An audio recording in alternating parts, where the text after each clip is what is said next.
everyone. Very excited about today's event.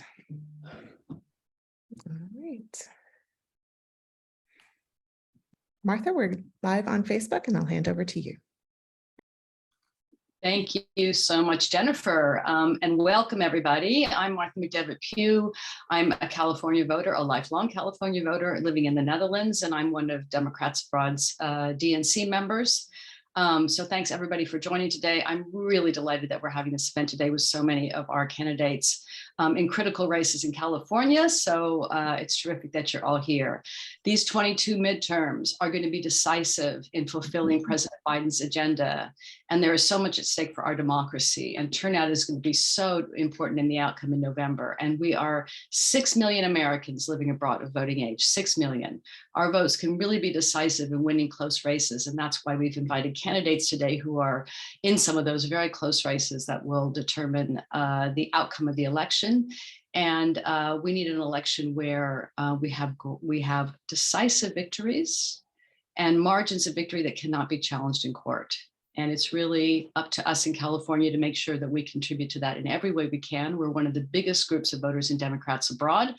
And this is the year for Californians not to say, I live in a blue state, my vote doesn't count, but to really say we can be decisive in these midterm elections. And we need to show up like we never did before. So whether you live in a district with a competitive race or not, you likely have friends or family who vote in California, and let's make this a wave year. And it's October 8th. So we're exactly 1 month out from the election. And what can we do? What can we do today? I want you to encourage all of your California friends and family and make sure they have everything they need to vote. That's the first thing that you can do. The second one, if you're already registered, but you haven't requested a ballot yet, I know a lot of Democrats abroad members have done that or get a ballot sent to them automatically. But if you haven't done it, you can go right to votefromabroad.org right now on your computer or your smartphone. And it's a very simple form. It just takes a few minutes to fill out. There's a help desk available on votefromabroad.org. Which can help you with any of your questions, and you can send that form right in and follow that up. If you have requested a ballot but you haven't gotten it yet, get in touch with your local election office. They are really terrific often. Also check your spam box because election mail sometimes ends up there. But at this point, you need to follow up and make sure that you get your ballot. Another thing you can do, if you have a family member that's not yet registered to vote in California, the voter registration deadline is October 24th. So good news, there's still time, but don't delay. You can register and request a ballot be sent to your address at votefromabroad.org. So as I mentioned, go ahead and do that. And make sure your family members do, your children, other relatives, make sure that they're all taken care of. Another thing you can do is you can check the status of your ballot request online, and that information can be found at votefromabroad.org/state/California. I'm going to pop that into the chat, and you can find all the information for how to track your ballot, which is really important. Once you send it back in, you want to be sure that your ballot is received and that it gets counted, and you can look up the information for your county. And like I said, if you have any questions, the votefromabroad.org help desk is available to help. They're really terrific and can usually solve any kind of issue and make you confident that your vote is going to be returned properly and counted. So don't delay. That's the message. Make sure you take care of that right now. And once you send your ballot, check to make sure that it's received and that it's counted. So I'm going to wish all of you happy voting. Please reach out to the help desk at votefromabroad.org if you need any assistance. And I'm going to hand over to Asha for our next segment. Asha, please take it away. Hi, everyone. So I'm here to just give like a whistle-stop tour on why did we pick these districts. To the extent there's any commentary in this is all my personal commentary. It comes from being a UCLA political science graduate, and also just this is a real passion project of mine. So the current state of play in California overall, I think whether you live in California or not, we're all guilty of the perception that California is a very secure blue state. But when you actually look at it in reality, this is from the New York Times, we know actually what it is that we're a really diverse state, a highly populous state, and that we actually send the third most Republicans to the House. After Texas and Florida, we're next. And so there's a huge opportunity here to really make the difference in House races this year. In 2020, California on the House district level honestly didn't do that great a job. We had a 3-seat loss in 2020 in California, and we can do what we need to do to flip some 3 to 5 seats this time. Last cycle in one race, Chrissy Smith only lost by 333 votes.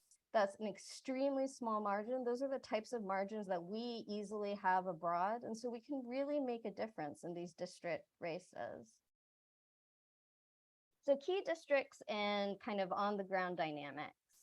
This is old, but honestly, every single California district that's represented here is still on the Cook Political Report today. So we're very highly represented in kind of the flip and convertible districts. And this is the chart we used at the time when we were picking which districts to talk about. So how can you conceptualize these districts? And I think one thing to really keep in mind is that these are patterns we're not just seeing in California, but across the United States in terms of what areas are the political wind shifting. And definitely in the suburbs, that's definitely one of the key areas we're seeing coast to coast is an area where political winds are shifting. So today we're going to be speaking with Katie Porter, an excellent candidate, as all the candidates today are, and an incumbent who's done really well for her district. For those who aren't familiar with her district, especially since the border lines have changed, she's basically the coastal suburbs of California, and her and Representative Levin kind of cover the Southern California coast to a great extent in Orange County and northern San Diego. And this is an area where increasingly millennials and people you would think of as Obama Democrats are moving into these areas as they have families and they look for more space. And also as the UC Irvine and UC San Diego populations grow and all the universities in Southern California grow, those graduates are increasingly settling into these areas. And it is making them increasingly blue, but there's still all the old fights in Orange County, as we're all very well aware. And so this is a district that has a risk of going either way. Moving on to more suburbs. So these are interior suburbs of California. Jay Chen, we're going to be talking to in a little bit. The dynamic is similar to what we're seeing on the coast, but a little different. You're going to see a lot more first-generation immigrants, people who made their money without going to graduate school, for example. But they're facing all the same issues as the coastal suburbs in terms of millennials trying to find a house to buy, housing prices increasing, traffic trying to commute to their jobs and all the rest, as well as a lot of potential here to be a really diverse community and a really thriving community in California. So the last grouping is California inland and central communities. So we're going to be talking to multiple districts from these areas, including Kermit Jones, who is up next. These are areas that have not benefited from the booms in the coastal areas as much. And so their needs are looking fairly different. In certain places in the Central Valley, there's still issues about water and pollution that are front and center. You've seen the signs on the 5 so many years ago. That's still the state of play there. And then up in the mountainous areas, you're also seeing an increasing concern about wildfires and just also how to create thriving communities in these areas. So we're going to be also talking to Adam Gray later, who's in the Merced area, as well as Will Rollins. And these are all winnable. These are districts that are dynamic, they're changing, the candidates are brilliant. We're just so honored to have all of them here today. And just really excited for everyone to be here. So I think I'm going to hand things over to Judith, I think, to introduce our first candidate. Thank you very much, Asha, and thanks to everyone who is here today. It is really an honor to introduce this amazing man. Dr. Jones is a doctor a Navy veteran, and an attorney. And he learned the value of hard work growing up and working on the family farm. As he helped his dad tend the farm, he watched his mother work as a home health nurse, never wavering from her commitment to take care of the people in her community. It was then that Kermit knew he wanted to become a doctor. While attending law and medical school at Duke University, our country was attacked on 9/11. Soon after, Kermit Jones joined the Navy and deployed alongside Marines to Iraq. After returning from Iraq, he used the GI Bill to study public policy at Columbia University and was selected by President Obama as a White House fellow to work on healthcare and innovation in veterans healthcare. He then worked as a regulatory and patent attorney at a law firm, ensuring that new prescription drugs were safe and effective. He settled, thank goodness for us, in Northern California with his wife and family and began working as a primary care physician. And as if he hadn't accomplished enough or served his country enough, he is now running for Congress. So, Dr. Jones, please. Judy, thanks you so much. I'm so happy to be here. And I just want to give a special thanks to Democrats abroad, because you are our representatives overseas more than most. And it's just exciting that you're out there pushing for democracy from all the different corners and walks of the world that you are. As Judy said, this is a district that has also gone through redistricting and benefited from it. It has gained about 8.5 points. So while there have been a lot more challenges in the past in terms of demographics, it is more of a purple district than it is a red district. It is about 38% Republican registration, 33% Democratic registration, and about 1 in 3 are either declined to state or no party preference. And so we see that as a huge opportunity. Given some of my background, as many of you may know, I grew up on a small farm in Michigan, and we had 50 head of Black Angus cattle and also blueberries, and became part of one of the largest blueberry growing associations in the country. We took that experience and those small town values and then decided to go to undergrad at Georgia Tech, doing pre-med, and then eventually also Clark Atlanta University, and then eventually Duke Medical and Law School. And at that period was 9/11, and that's when I decided to use some of my training that I was getting in medical school to serve and help protect our country with those that were going overseas. And many of the things that I learned in the military in terms of leadership and service, putting people before politics, putting communities and country before partisanship, making sure that we focus on the mission more than we do any of our differences. It's one of the primary reasons that I believe I'm best served to serve in this position and serve again. I've been privileged as a physician to have treated over 20,000 patients, and that's given me a direct look at many of the serious challenges in our healthcare system, whether it's the cost of medications or access to care, or people not actually getting the quality that they've paid for and earned. As Judy said, my mom was a home health nurse, and she took care of everyone in the community for about 30 years until she was diagnosed with stage 4 lung cancer herself, even though she never smoked. And it was that challenge that we had to contend with as a family that really brought home to me many of the challenges that people have, and also spurred me to want to run. I didn't want what happened to my mom to happen to other people's moms or daughters or family members. We all have personal and intrinsic value.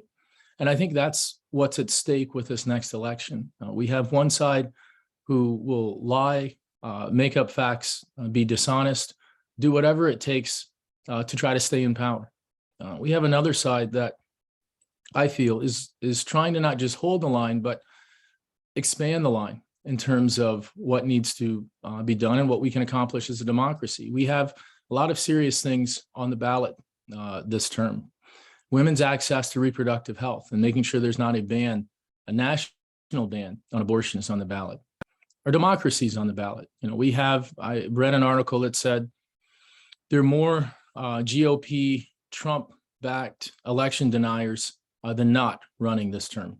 And so we have a real opportunity to speak with one voice, show the country and the world what we can do and what it means to be a real democracy. And so that's why I'm truly privileged and honored to be part of the slate of candidates this term. And I thank you for your support and would love to take your questions at this time.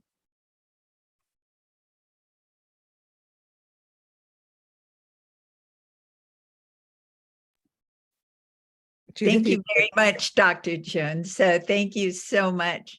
Our very first question comes from the chair of the Global Black Caucus, Twana. Go ahead. Hi, Dr. Jones. It is Hi, Twana. absolutely, hi, wonderful to see you again. You and I are both fellow Truman National Security Project members, so I know about your commitment and share your commitment to national security.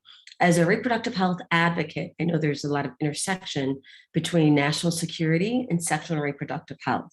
So one example, sexual assault in our military decreases military effectiveness. So my question is actually about sexual reproductive health and rights in the United States, specifically bodily autonomy, because so many of us in this call are calling in from all over the world and watching globally, have watched in horror as Republican governors have attacked bodily autonomy, whether it's in their state curbing access to reproductive health or literally kidnapping migrants and shipping them to other states. Can you talk a little bit about your commitment to bodily autonomy and about the fact that since this is an issue that runs across state lines, how you would work with your fellow members of Congress when you're elected, because 31 members of Truman were elected in 2020. Looking forward to seeing you elected. So how will you work with your fellow members of Congress to protect bodily autonomy for all Americans? No, thanks for that question, Twana, and thanks for your commitment to this area as well. As you know, it takes a village and multiple communities of people to actually focus on this issue, give it the attention that it deserves, and actually turn it into real legislation. I've been committed to this issue from the entirety of the time that I was in medical school until today. When I was in medical school, I didn't see any politicians to my left or right. I saw people that really wanted to be providers, caregivers, physicians, healthcare workers. And the oath that we take, the Hippocratic Oath, is one in which we see the patient in front of us, take care of his or her needs to our fullest extent possible, and make sure that we don't allow politics or even personal opinion to get in the way of the science and evidence. And the science and evidence is pretty clear. When we deny women's access to reproductive health, not only those individual women suffer, but the communities that they come from suffer. When people don't have access to abortion, in those instances when they desperately need it, whether it's an ectopic pregnancy, those issues with respect to domestic violence, and they're trying to get away from particular issues and situations. In many instances, not only is that woman before us much worse off for the rest of her life, but in many instances, even the man that was involved in that situation is worse off economically as well. So, I mean, this is beyond a human rights issue, a social and economic issue as well. And it's one that I've confronted individually with many of the patients that I've seen from med school till today. And it's also something I'm 100% committed to when I serve in Congress. As Twana said, the assembly member that I'm running against would be a rubber stamp against abortion and for a national ban on abortion. He's voted consistently against bodily autonomy and women's access to reproductive health, even wanting to criminalize women who had children out of wedlock. So this is, someone who is not a friend to over half of our society, and has demonstrated that would be lock in step with those who really want to put whatever they can in terms of obstacles in front of people for their constitutional rights, and do whatever they can to stay in power. Thank you very much, Twana, and thank you, Dr. Jones. So our next question comes from Marnie, who is the chair of the Global Disability Caucus. Hi, thank you, Judith, and thank you, Dr. Jones, for being with us. Healthcare, including mental health care, is issue number one for our Disability Caucus, as well as our Senior Caucus, as we're prohibited from using our Medicare benefits while we're abroad, even though, like here in France, costs are much lower and outcomes are often superior. All of this would actually represent a savings for the system if we were permitted to take advantage of those services. We hope, I'm just going to say, we hope to chat with you about this once you're elected and in office. So back at home, I'm going to say 62% of primary care health professional shortage areas in the US are located in rural areas. This means less available care for people who are also more likely to be without insurance or access to teleservices. The results are poor health, more visits to emergency rooms, more waiting lists, and more need for services. And the cycle continues. So we know you care about this situation and would love to hear about your prescription for this condition. Yeah, Marnie, I think you hit the nail on the head. One of the things that I wanted to emphasize when I first started on this campaign was my commitment to health and healthcare. And that's why on my website is the most comprehensive healthcare plan of anyone who's ever run for Congress. And on the first 2 pages of that plan, I talk extensively about the need to increase our investments in mental health coverage, preventive health, and then also to substantially increase the number of primary care providers that we have. When I worked on 2 different presidential campaigns, when I worked on the Mayor Pete Buttigieg campaign and the Biden campaign, I was excited by a lot of the energy of many of the people that were on those calls. But I also noticed that many of the people that were on those calls had not practiced medicine. And so when they focused on those things that we do need, like the insurance component of things, they did not have, in some instances, the understanding of how significant the lack of primary care is in multiple areas of the country. And so without that access to primary care, you could have healthcare insurance that costs $0, and you're still not going to get access to care. And so that's why, to Marnie's point, I talk about increasing the number of grants and extending significantly the amount of loan forgiveness that we provide healthcare providers so that they can locate in these areas. Looking at this as an investment, yes, in those individual providers, but then also, yes, in the communities that they would serve. You know, if someone has a $400,000 loan at 6%, and they had the choice between going to a rural area where it may be a little bit harder to find patients, or join a large multi-group practice in a suburban or urban area, they'll tend to do the latter.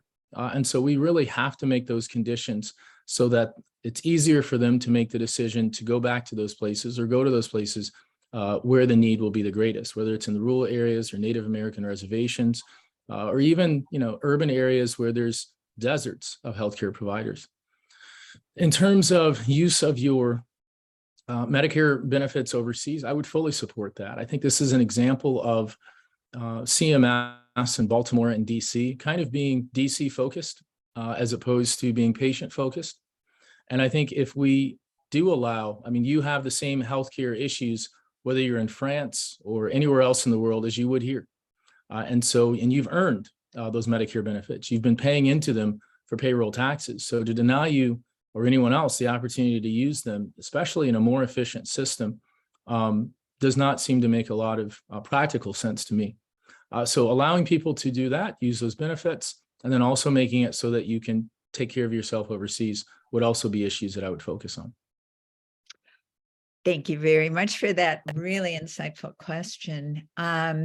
Our last question is from Key, who is the chair of the Veterans and Military Family Caucus. Key.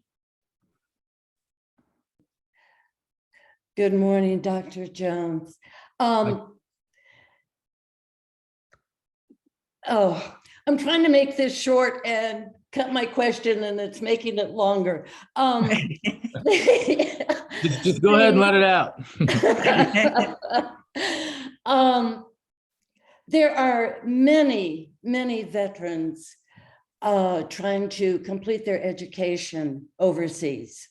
And many of those veterans are California voters. HR 7375 passed the House in May of this year and was referred to the Committee on Veterans Affairs by the Senate on May 18th. What 7375 will do is insist that the Veterans Administration update their very, very outdated computer system, which does not allow electronic payments to overseas schools. And many of these students have put their education on hold or are using their personal funds to pay their tuition. One of those students said to me earlier this week, "My situation is dire." What will you do to help push HR 7375 and whatever its Senate equivalent become through so that these students can have their tuition paid?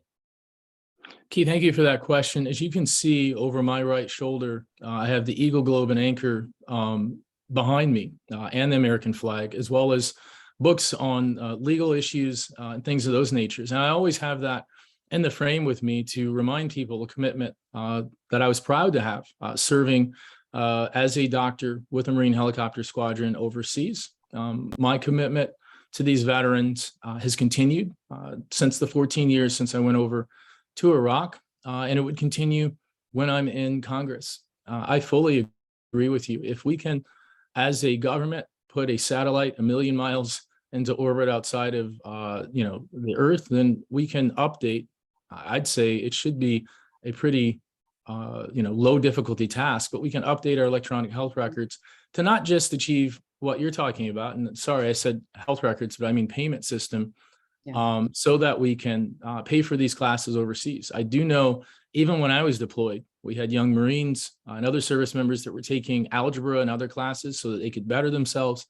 And a smarter military force, a smarter group of veterans, and I think a smarter and more educated and more technically savvy country is exactly what we're looking for. And so the VA should make sure that they invest in those types of things, and I would support that. One other thing I do want to kind of piggyback on this is I think parallel to this is the issue of how much we actually maintain our electronic systems within government and within the VA, not just against cyber threats, but making sure that they can communicate with their civilian counterparts. One of the things that I've seen as a physician in the civilian side of the house is that I have a lot of veterans whose electronic health records, they simply cannot get transferred over to me, and they have to try to bring large stacks of them or CDs. And again, we have the type of technological advances where we can send missiles to anywhere within a cubic foot in the world. So we should be able to do this as well. It just ends up being an issue of priorities and our values. Thank you so much for the opportunity to speak today. Thank you so much, Dr. Jones. We are thrilled you were here, and here's to a big blue win for you.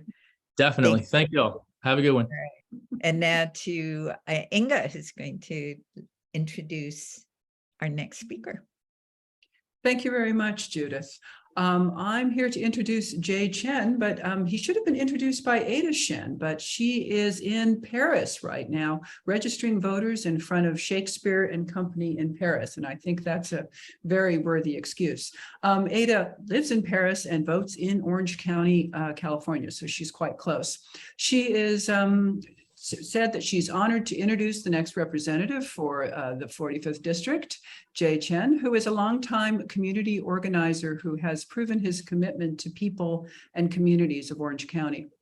He takes an in-the-trenches approach to public service and has an ability to work alongside people of different ideologies.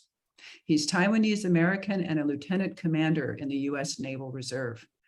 In the words of LA Times editorial board's recent endorsement, If you want a representative in Congress who will protect your rights, fight for your fair share of federal funding, and bring a pragmatic, collaborative approach to governing, Jay Chen is the best choice for the 45th District. Welcome, Jay. Thank you so much, Ing and Democrats Abroad, for this opportunity to introduce myself. I'm speaking to you from my car because I'm just about to participate in a parade in Placentia. So that is the life of a member and someone who's running. And you can see everyone's lined up out there waiting for the parade. So not lying, but I really appreciate this opportunity to speak with all of you. And thank you for caring so much, even though you are abroad, about our democratic system back home. So I'm Jay Chen. I'm a lieutenant commander in the Navy Reserves, a community college trustee with Mount San Antonio College, a former school board member, and father to a 6-year-old boy and an 8-year-old boy. And I'm running for Congress in California's 45th Congressional District. And since I'm talking to Democrats abroad, I'll mention I'm also a former travel writer for Let's Go. So if you guys have ever used a Let's Go travel guide, I helped write a couple of those. But now I am running for Congress against Michelle Steele in California's 45th Congressional District. This is one of the most competitive races in the entire country. And you couldn't find a more MAGA Republican than Michelle Steele. She's to the right of Kevin McCarthy, if you can believe that. And you know, we have already been the recipient of nearly $2 million in super PAC attack ads because they know that this is a race that they can lose and that they will lose, hopefully with your help. And I'll tell you a little bit about my own background and why I decided to get involved in public service. So, you know, it really stems from my parents and the values they instilled in me of working hard and giving back. My parents came to the United States from Taiwan in pursuit of the American dream.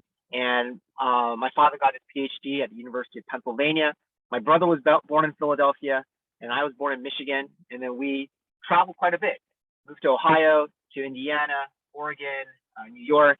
And then finally, his corporate job took him to Singapore. So I got to live in Singapore for 4 years. And I really valued my experience living abroad. But then after Singapore, we came back to the United States, and my parents started their own business, their own small business, left corporate America and created an import-export business where we would sell antique furniture that my parents would find in Southeast Asia, and we'd bring it back to the United States and sell it in a little retail store. And they made sure that my brother and I understood the value of hard work, and violated child labor laws, had us working in a dark warehouse in the city of industry, packing boxes and shipping them off. And, you know, I appreciate how they made sure we knew what was putting food on the table. But it wasn't until a little bit later that I found out why my father left corporate America. And it was because he had hit that bamboo ceiling, and he realized he was not going to get promoted. He was not going to get the position that he wanted if he stayed, and he had to strike out on his own to create his own future. And despite the great promise of our country, the opportunities simply are not distributed equally. And it could be because of the color of your skin, your gender, your religion, you name it. We have a ways to go to fully achieve the promise of this country. And we still see that to this day with the way that our Black and brown communities have been treated by law enforcement, by the way anti-Asian hate has been on the rise, and by the way that the Supreme Court decided to roll back fundamental human rights for women, to deny them the right to make their own healthcare decisions. There's still a lot that we need to do. So I decided that I wanted to become part of the solution. So after college, after working for a little bit, I came back to Hacienda Heights and ran for school board, got elected to my local school district Board of Education, and created free SAT classes, free college application workshops, and also dual language Mandarin and Spanish immersion program. Hablo español y puedo hablar chino también. 我也会说中文, 我也会说西班牙语. And I think it's important that all of our students have an opportunity to grow up multilingual in a country that's as multicultural as ours. Then I got elected to the Mount SAC Board of Trustees, where I currently serve. And I'm a big proponent of supporting higher education and making it accessible to all. And then in 2020, I got deployed to the Middle East for Operation Inherent Resolve, and that's the campaign to defeat ISIS. I actually had run briefly in 2018 for Congress and withdrew because there was a chance no Democrat would make it through our jungle primary, and then served by taking that deployment.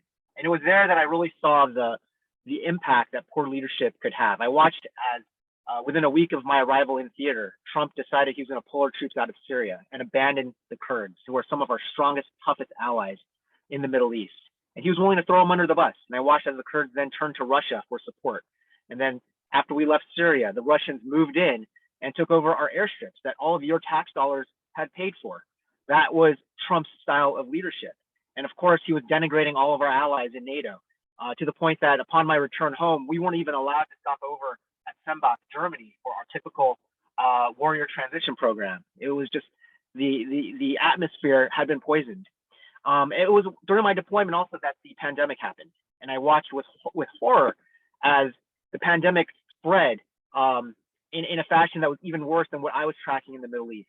My mission changed from tracking ISIS to tracking the pandemic.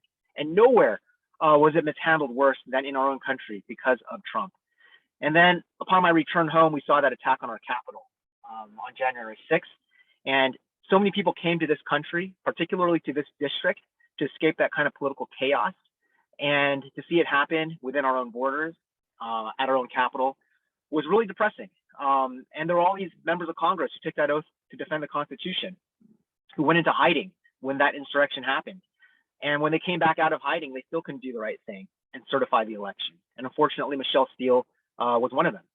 And so she refused to certify the election, voted against the January 6th committee hearing, and time and time again has voted against all of the bills that we've needed to bring us back from the pandemic. But, you know, we can beat her. And this is a district that is very, very winnable. It's got a 6-point Democratic registration advantage. Biden won it by 6, and Hillary Clinton actually won it by 13. So the DNA of this district is very blue, but what we need is to get more boots on the ground, to knock on doors and bring out the vote. We have found through our own polling that the generic ballot in this district is now tied between Democrats and Republicans. And when we let voters know about Steele's extremist stance on abortion, how she wants a federal ban without exceptions, we're beating her by 11 points. But the Republicans know that as well, which is why they've already spent over $2 million against me, and they're going to spend millions and millions more. So that's why I think it's so important for Democrats across the world to galvanize and support this race. This is winnable. Obviously, you can't knock on doors, but if you have a time difference that is workable, you can certainly make phone calls, and you can also send contributions, because this is going to be a very expensive race. But you know, the alternative is the chance of us losing our democracy, and that's something that we simply can't afford. So with that, I just want to thank you for this opportunity, and would love to open it up for questions.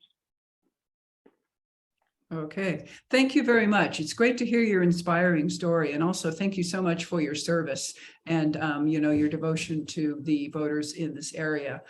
We have a few questions. The first one comes from the head of our Global Veterans and Military's Family Caucus, and that is Key Evans. Key?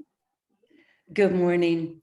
Democrats Abroad Veterans and Military Family Caucus represents over 1,100 members around the world, and many of those vote in California.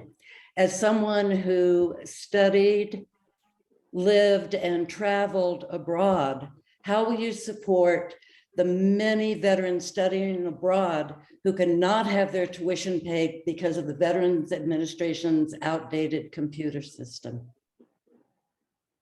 Yeah, so I think number one, we have to encourage more study abroad. I think that's a fantastic thing, not just for veterans, but for everyone. I had a chance to study abroad in Costa Rica. That's where I brushed up on my Spanish.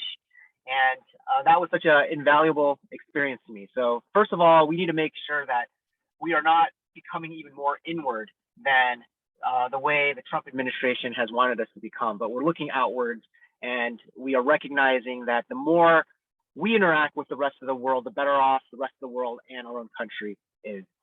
And then in terms of the question was about helping, was it tuition? Yes, the outdated VA computer system does not allow electronic payments to overseas schools. So the students can't get their tuition paid. Yeah, so having recently deployed and gone through just our entire DoD system, there is so much that remains outdated and simply really backwards. The amount of paperwork that we have to use, the lack of digitization, to me is actually really quite shocking. When I was going through my indoctrination, we were filling out forms that had been photocopied probably 700 times to the point that they were practically illegible. And the military simply has to update its systems. We are even using for our fitness reports a program based on Microsoft Access 1998. And it is only now this year getting updated. So I'm not kidding. You need to have NAFIT 98 in order to do these fitness reports.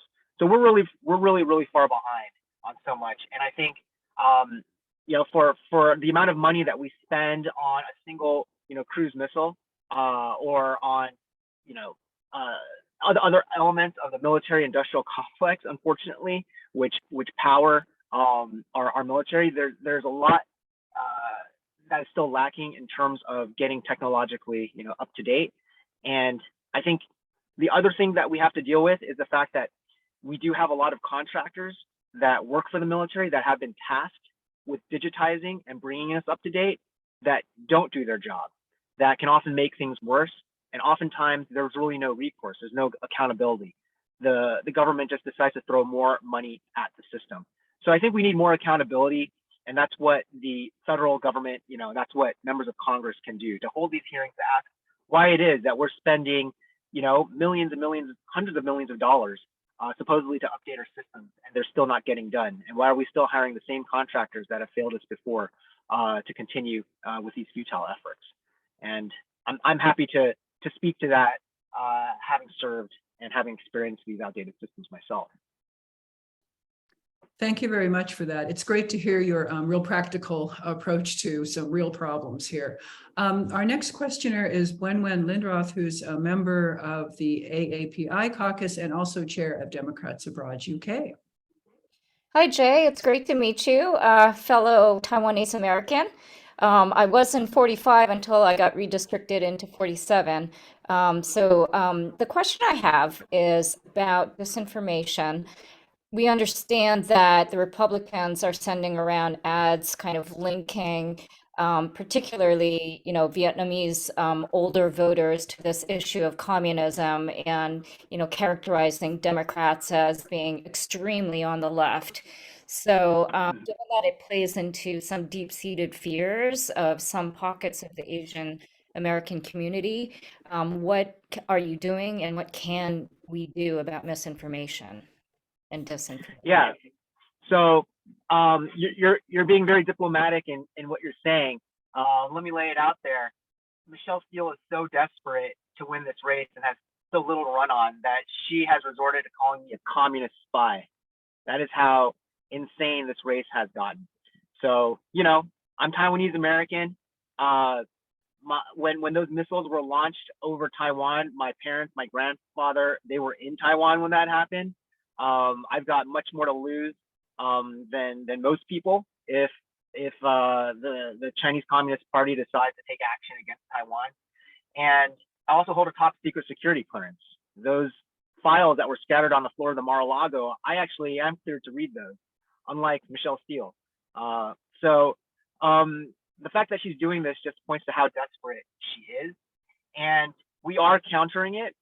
We have done several news interviews on Vietnamese radio, Vietnamese television to confront this.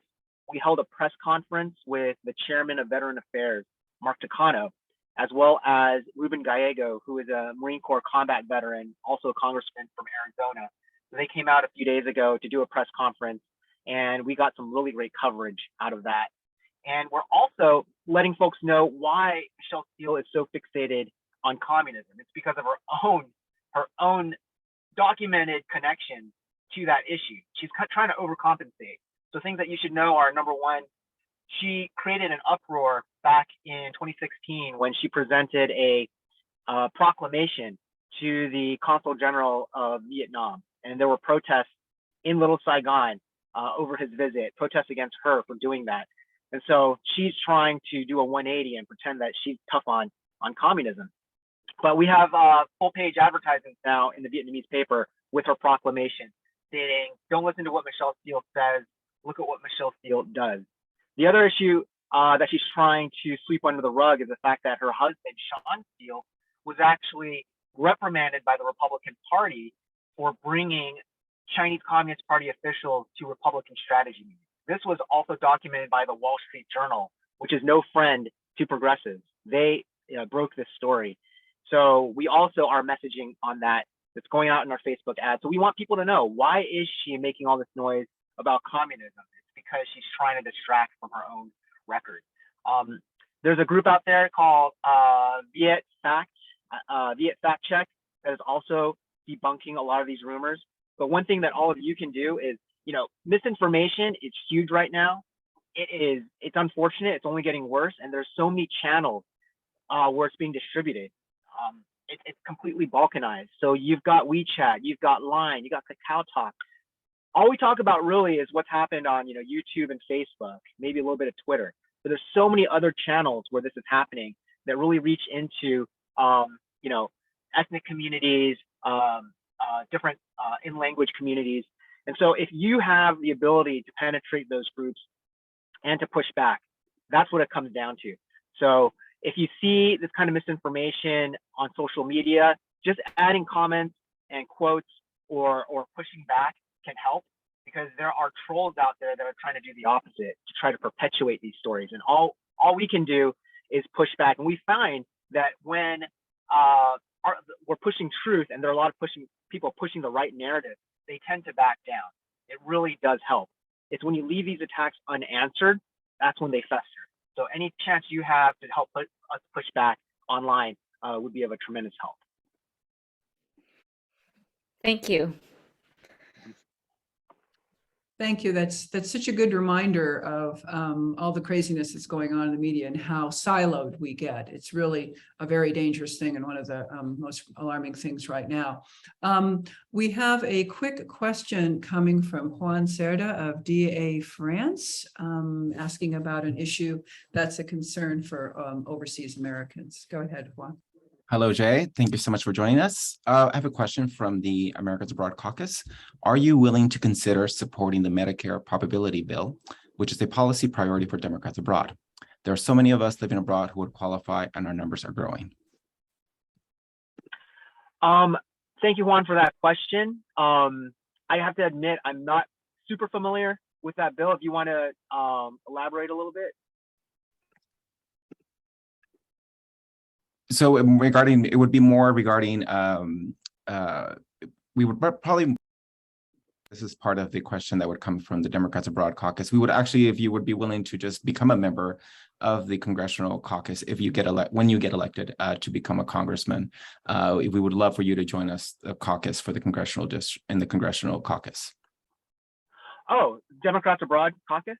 Yes, there's an actual Congressional Caucus part of Congressional, so we would love for you to be part of that. And part of that would be also, we're looking for you to support the Medicare probability bill, which we would hope you would be willing to consider when you become a congressman. Yes, absolutely. I would love to serve as a part of the Democrats Abroad Caucus. My top two choices right now for committees would be transportation and infrastructure and foreign affairs. So this is something that's near and dear to me. I think, we need more members of Congress who have international experience. And the fact that I can speak Mandarin and I can speak Spanish, I think that's a big benefit to the Foreign Affairs Caucus. I've actually spoken with Hakeem Jeffries, and he's really excited about the possibility that I could join. And yeah, I'd be thrilled to join, and definitely would Americans Abroad Caucus. I would love to join that caucus. Yeah, and also yes, I would consider the Medicare probability bill. Sorry, I did not get the questions ahead of time. Thank you so much, Jay. A little confusion there. There was a little bit behind the scenes excitement. It's actually the Medicare Portability Act, and it speaks to the fact that so many overseas Americans end up retired in the countries that they move to, and they are not able to have access always to Medicare that they would had they decided to retire in the US. But I think as a follow-up, we'd be certainly happy to send you that information. The Americans Abroad Caucus in Congress is growing. It was founded by Carolyn Maloney. And so we're hoping that when you become the next representative from your district, that you'll be able to become part of that and find out more about the issues that are of interest to the 6 million Americans abroad. So I hope that's the case. Thank you very much for your time today, and good luck with what you're on to a parade today. Is that what you were saying? Yeah. Yes, I'm walking the parade, and they told me I got to go get in my shuttle so I can get down to the start of the parade. So. All right, great. Well, we'll let you get your shuttle. Thank you so much for coming and joining us today. Thank you, everyone. Bye now. Okay, thank you. Okay, great. If you can just, yes, I'm going to hand over now to Wen Lindroth, who you met earlier. She's chair of Democrats Abroad UK, and she is going to introduce our next guest, Katie Porter. It is my absolute pleasure to introduce Katie. She is representing California's 47th district, or rather, we hope that she is going to be elected to it.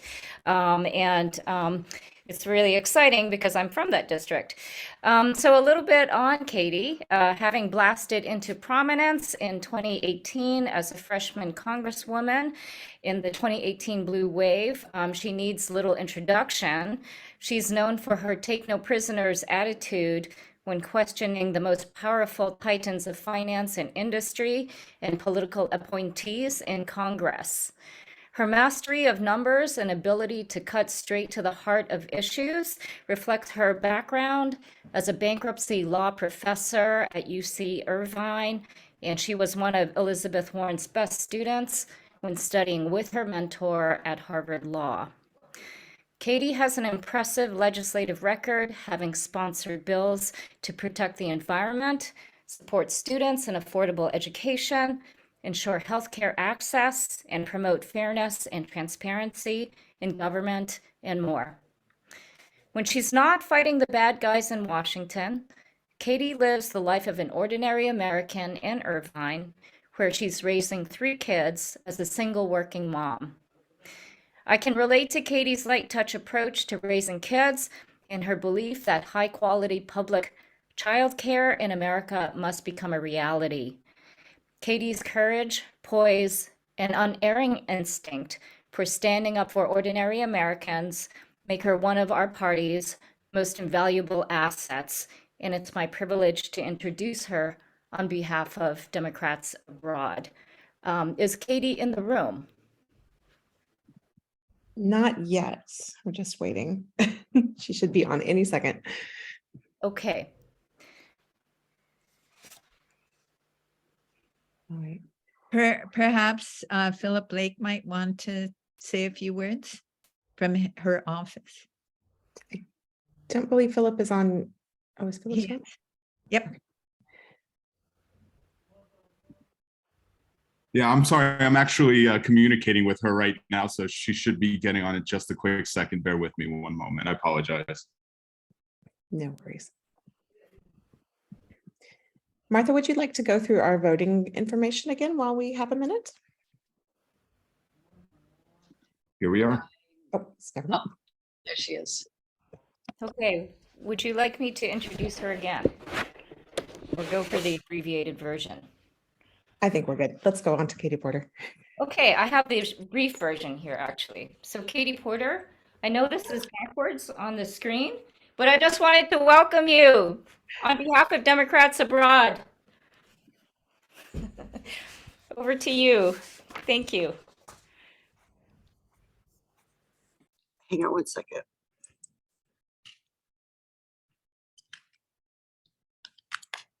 Okay, thank you so much. I can't get my AirPods to work, so we're just gonna have to do this old school. I apologize. My children are presently at war upstairs in their rooms. So I have been frantically texting for them to knock it off. And there have been hostilities involving give me donuts or else. So I apologize for being just a couple minutes late this morning. I am trying to maintain the peace, and was a choice between waking up the lovely UCI student who lives with me and waking up my neighbors. So sucks to be the neighbors this morning. Thank you all so much for having me. I really want to start by just saying thank you so much for the work that you do in educating people about how to vote, about what's going on in American politics. I can sometimes not figure out what the hell is going on in American politics. So I'm sure if you're living abroad, it's even more difficult to do that. So thank you for having me and for all of your good work. It's a pleasure to be with you today. I wanted to talk a little bit about briefly about who I am, but more about some of the things that I've been working on and how I think about this job, because I think that is one of the things that we often don't talk about. We assume that everyone thinks that being in Congress is great. And here's the thing, the American people rate Congress with about the same level of affection that they think about cockroaches. That's actually true. It was a real poll. And I think it doesn't behoove either Democrats or Republicans to look away from that, to suggest that somehow people don't get it. They're not paying attention. They didn't take enough high school civics. I'm really over that. I think we have to be willing to look critically and reflectively at who we are as an institution and how we're doing this job. If we're not getting the trust of the vast majority of the American people, a problem that is absolutely dead consistent, whether Democrats are in Congress or Republicans are in Congress, then we're doing something wrong as a Congress, as a people, as civic leaders, and frankly, as Democrats, if we're not seeing congressional approval jump way up when Democrats are in charge and plummet when Republicans are putting in place policies that take away people's fundamental freedoms and that hurt our economy. So for me, many of you may know, I absolutely love oversight. It is true that my minivan has a California vanity license plate, OVRSITE. Thankfully, we get 7 letters in California, so I could get them all on there with kind of a little bit of a weird spelling. But the reason that I care so much about oversight is I think it's about closing that trust gap between what people want from their Congress, what people think Congress does, and then what really happens in their lives. So for me, oversight is about closing the gap between what politicians announce at press conferences, often really wonderful policies, great ideals, standing up for American values, at least if we're talking about Democrats. Can't speak for the other side lately. And what really happens in people's lives, which sometimes falls really short of that. And so I think that oversight is about making sure that when we promise that we're going to put a policy in place, when we take intention at solving a problem, that we build both into the law and into the practice of being in Congress, doing the follow-up and having the oversight to make sure these things really deliver the way that they're supposed to. And I didn't come to this conclusion about oversight on my own. It came to me in part through the work that then Attorney General Kamala Harris asked me to do in California, where we had the big banks make promises to really change their conduct. And I don't think they were necessarily insincere promises. They were going to stop cheating people. They were going to try to help people save their homes. This was all in the bank's best interest, by the way, financially. But when it came time to follow through and do it, the gap between what they said they were going to do and what they were going to do was huge. And it caused Americans to lose confidence. When President Obama announced that he was going to save something like 10 million homes, and at the end of a year, they'd saved like 58,000, that caused a crisis in confidence. So I'm on the Oversight and Reform Committee, which I love because it has jurisdiction over every kind of oversight issue. Potentially, we don't always, frankly, take the oversight opportunities that we have in front of us, but we have the potential to on that broad Oversight and Reform Committee. And I also chair the subcommittee on oversight and investigations for the House Natural Resources Committee, where I've worked on issues, including issues like the United States conduct in the Marshall Islands in terms of the nuclear deployment and testing that occurred there, are never apologizing for it, are continually saying that we've fixed it. A nuclear legacy is not something that you can just quickly fix. It's not a one treaty problem. It's a multi-generational, environmental, social, cultural, and health problem. And so trying to get the United States to, for example, really fulfill some of our promises that we made in regard to making up for the conduct or making right the conduct that we engaged in following the Cold War. In the things like the bipartisan infrastructure plan, in things like the Inflation Reduction Act, and things like the American Rescue Plan, which have many, many wonderful policies, we also have to be thinking about what's the implementation and what's the oversight going to look like. So as we're doing the bipartisan infrastructure law, for example, part of that is to make sure that lower income families, moderate income families can get broadband so that they can close the digital divide for homework, that they have opportunities to work remotely, they have more job options. It's a great program, even in my part of Orange County, which is pretty darn nice, as I know Wen will tell you. We have thousands of people who are eligible for this program who haven't taken it up. So for me, that's an oversight problem. It's a problem about closing that gap between what we aim for in the law and what's really happening. So my office, for instance, has been trying to reach out to zip codes, micro zip codes, where we think there might be the most concentration of number of people. We've been trying to think about how can we partner with community advocates, things like federally qualified health centers. When people go in, can we ask them if they want to sign up for the broadband program so that we can close those gaps? The American Rescue Plan, obviously, lots of opportunities for oversight that were not built into that. And we are living with the consequences of some of that, including with the PPP program. There's always a tension between getting help out quickly and how many checks and balances you build in. And sometimes you get help quickly and you do oversight on the back end. Sometimes you build a program with a lot of hoops to jump through right at the start. But what you can't do is what we did, which is do it and then act surprised when in fact there are problems or fraud or hiccups, because that erodes the confidence of the American people. So with the Inflation Reduction Act, one of the things I'm really focused on is how are we going to educate Americans about the amazing energy efficiency and green energy opportunities available to them. I recently had Secretary Granholm come to my district, the energy secretary. It was a terrific visit. And let me tell you, she's very enthusiastic about energy. She can recite the bullet points perfectly. I'm just trying to figure out, can I get rid of my gas stove that has only 2 working burners and clicks like it's going to catch on fire at any moment? And how much money can I get and when can I get it? Right. And she's like, well, under this law. And I'm like, Jennifer, how can I get the rebate? How can I get the credit? So that, I think, is a big part when I use the whiteboard, when I think about getting on TV and how I'm trying to communicate with Americans. It's really about trying to figure out that these people, all of us, have only a couple minutes. They've got kids that are yelling. They've got a fence that needs to be painted. They've got an overgrown bush. And they need a little bit of information about their government in a way that's really actionable.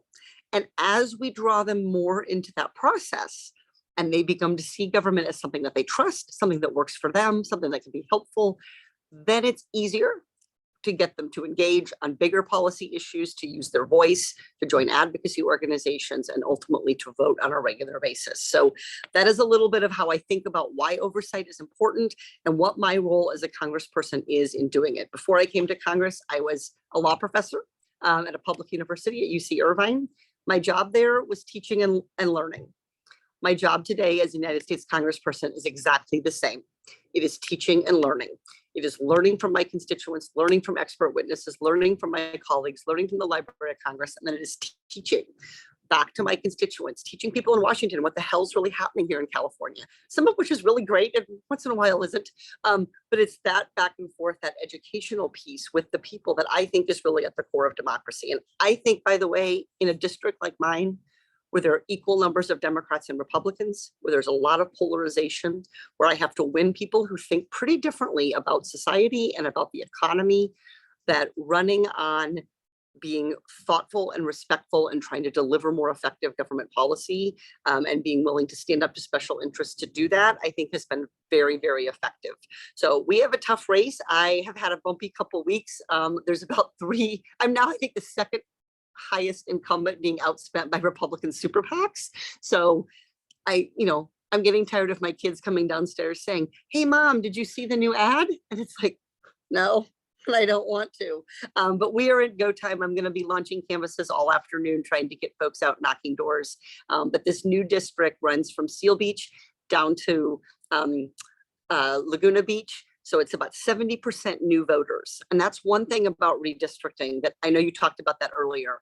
Redistricting is tough because I have a lot of people who hear that I'm Congresswoman Katie Porter, but they haven't heard from me as a congressperson because the ethics rules prohibit that.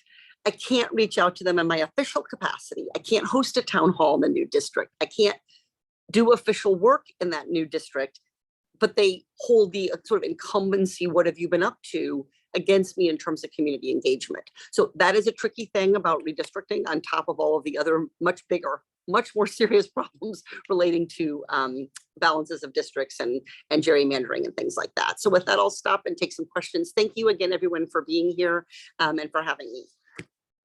Thank you, Katie. We could just listen to you all day long. Our first question from the audience is from the chair of the Global Women's Caucus, Ann Hess. Oh, thank you so much for taking our questions. We're all so inspired and so excited to have you. Thank you so much for being here. Well, your comments play very well into my first question.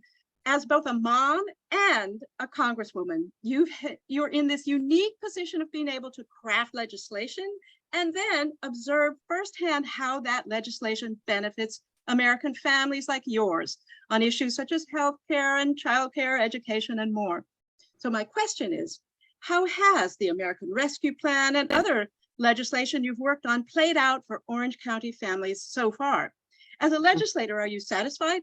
Have you seen some tangible results? And of course, as a mother, what do you think American families need next to help them thrive? And today, as women all over the country are again taking to the streets to defend reproductive freedom, do you see the specter of nationwide abortion bans, which your opponent supports, as a threat to this progress that you're making right now for American families on so many important issues? Yeah, so let me start at the end and say absolutely a nationwide abortion ban is a threat to Americans' prosperity, to their ability to have freedoms, to make decisions about themselves. Reproductive care and the decision to start a family is a deeply, deeply personal issue. It's a social issue. It's a family, sometimes a faith issue, but it is also an economic issue. And anyone who doesn't believe me is welcome to start buying cereal for my 3 kids. And so it is really, really important that we stand up for reproductive freedom, that we understand that it has been always about control and about social control of women and of women's lives and of women's opportunities.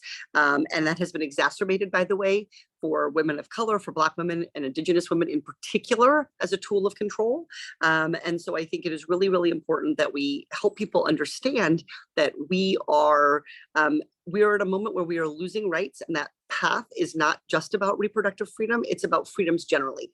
There's really no freedom that is sort of stands alone. They are all interconnected to each other. And so I think we are working hard in California to educate our constituents about the threat of a nationwide abortion ban, because one of the things we have happening in California, which is really great, is we have our governor and our legislature working really hard to protect abortion here, to provide funding for people who need to travel to California to receive abortion. And so you sort of have Gavin, who's I consider, a friend and ally, but you have Gavin out there saying, it's all safe in California, and he, slicks back his hair. And I'm out there trying to get voters to understand that it's only, Gavin can only do so much. Gavin can do anything he wants until Congress passes a nationwide abortion ban. And if we lose the White House and it's signed into law, that's that. No amount of hair gel, no amount of goodwill toward women, no amount of California legislative activity can solve that. And that's really what Dobbs says. Dobbs says there is no backstop at the Constitution. It is up to the legislature, state legislatures, until the federal legislature acts. But I think we've had some, we've done a lot of work on this. I can only afford one ad at a time in the California media market. I had one, now I have another one. This is the first time I've ever had 2 ads. It's so exciting because it's so expensive in LA. And I'm in the LA media market, even though I'm in Orange County. Both ads talk about a national abortion ban because we really need to help voters understand what's at stake there. And so that is really a big part of it. In terms of what we need to do for women, the number one thing that we need to invest in is childcare. And the American Rescue Plan did a little bit on that, but not enough. We are short childcare workers. We are short teachers now. It is trickling up in the educational system. It's not an issue just in California. It's an issue in every county in this country. In more than half of states, childcare costs more in a year than in-state college tuition. That's true in California. It's also true in over half of the states. And people don't have 18 years to save for it. So they've got 9 months at best. So I think about investing in childcare as being not only an issue about gender equity, about making sure that women and men can work, but also fundamentally an economic issue. We are falling behind our global competitors when we fail to invest in early childhood education and in childcare. Our competitor nations are doing this. They want every talented worker who can and is willing to work to be able to do so. They don't want to lose talent, especially in an economy that is increasingly high tech and is moving faster and faster. So I will say I am thrilled to tell you that President Biden is the best partner I could have ever hoped for on this childcare issue. He may not look like it. You may not have thought about him this way, but this is the person who profoundly understands what it's like to be fully responsible for children. He was a single dad. And so as the single mom in Congress, he is my partner. And I think the president really understands this. I think we have work to do within our own party, frankly, to get people to understand that childcare is an economic issue. So one of the things I say a lot to my constituents is childcare is not about kids. It's not about parents. It is not about women. Childcare is about our economy.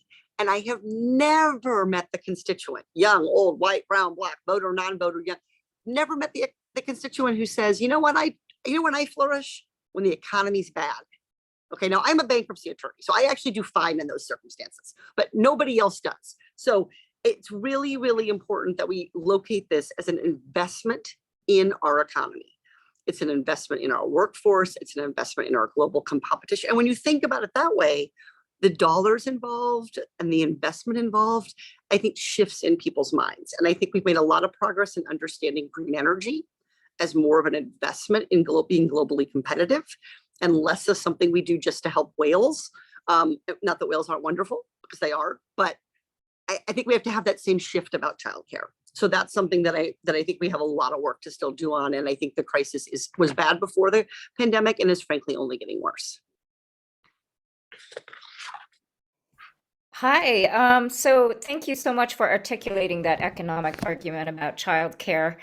We need to be a little bit more like Finland on that front. But our next question is from Jennifer Estorff on behalf of the Overseas Taxation and Americans Abroad Caucus. Over to you, Jennifer. Thank you so much for joining us. You are really an inspiration. I'm not even a California voter. I'm a Texas voter. I chair our global state teams. And this is really a great push for us in these last few weeks up to the election. And I just want to extend a heartfelt invitation to you to join the Congressional Americans Abroad Caucus, because there are so many issues that we face living overseas, including citizenship, voting, banking access, taxation, opening bank accounts, accessing retirement funds, making financial investments, and so much more. And we would love to hear some of your whiteboard solutions. I brought my own whiteboard today to these problems, because it really does affect people's lives in a very, very critical way. And so we'd love to hear from you on that. And thank you again for doing that. Thank you very much, Jennifer. So I don't think my staff knew this, so they probably didn't tell you this, but I have been an American living abroad.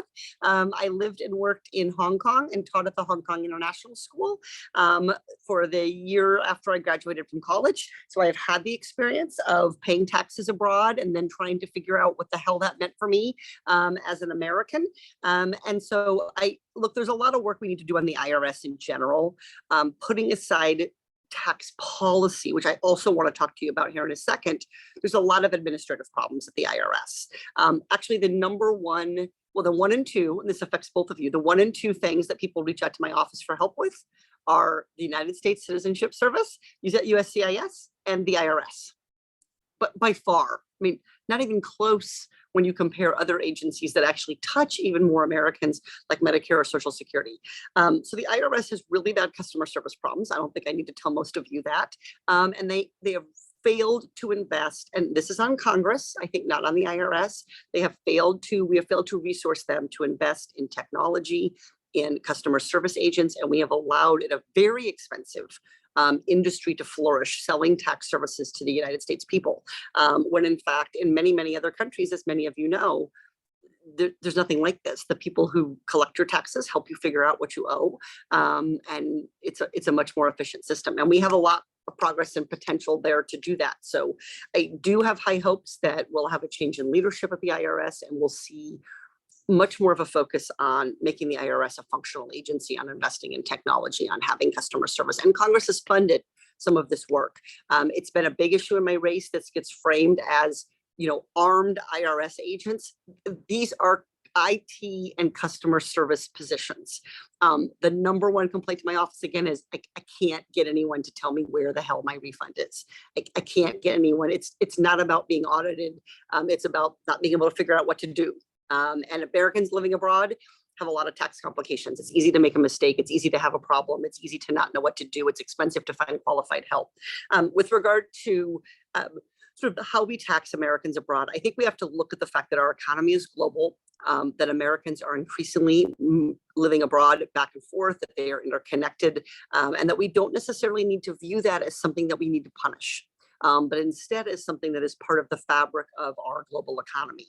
So we obviously need to collect revenue. We need to support the things that America does, and Americans living abroad enjoy some of the benefits of being an American. But we need to figure out how to do that in a way that also recognizes that you're paying taxes where you live, that you're using fewer services that from the United States. And I think there's a good analogy here to what we've seen, the battle back and forth about state and local taxes. So just a reminder, you used to be able to deduct all of your state and local taxes that you paid, because the idea is you don't have it in your income because you have to pay it to the state and local government. Trump changed that and now limits that you can only deduct $10,000 in state and local taxes, which for homeowners in California means they cannot deduct all of their state and local taxes. So in places like California, and including in many of the countries where you live, where people are stepping up, paying significant taxes, and getting significant services that allow them to flourish, to earn more, to be able to get higher educations, to grow businesses, to treat that income as available to you, whether it's paid to a state or paid to a foreign country. You don't have it. It is not income anymore. It is gone. It was taken from you by the country where you're living. So I think we have to rethink that. I'm aware that my colleague Don Beyer has some legislation on this. Don is one of the best Congress people, I think, in the country, and certainly the best on Ways and Means, in my opinion. So I'm going to talk to Don about that. I would be thrilled to join the caucus and learn more about it. And so I'm excited to have that invitation, and we'll follow up with my staff to start figuring out what we can do. And a number of these IRS issues, by the way, are oversight and reform issues, because we have oversight over kind of the government agencies and their operations generally. We also have oversight over the census, which is an issue, over the Postal Service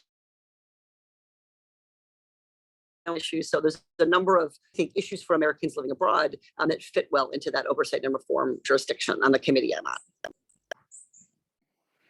Thank you very much, Katie. Our last question is on a topic that's close to your heart, the environment, and it's Inga Kemptrump asking and representing for our Climate Crisis Council.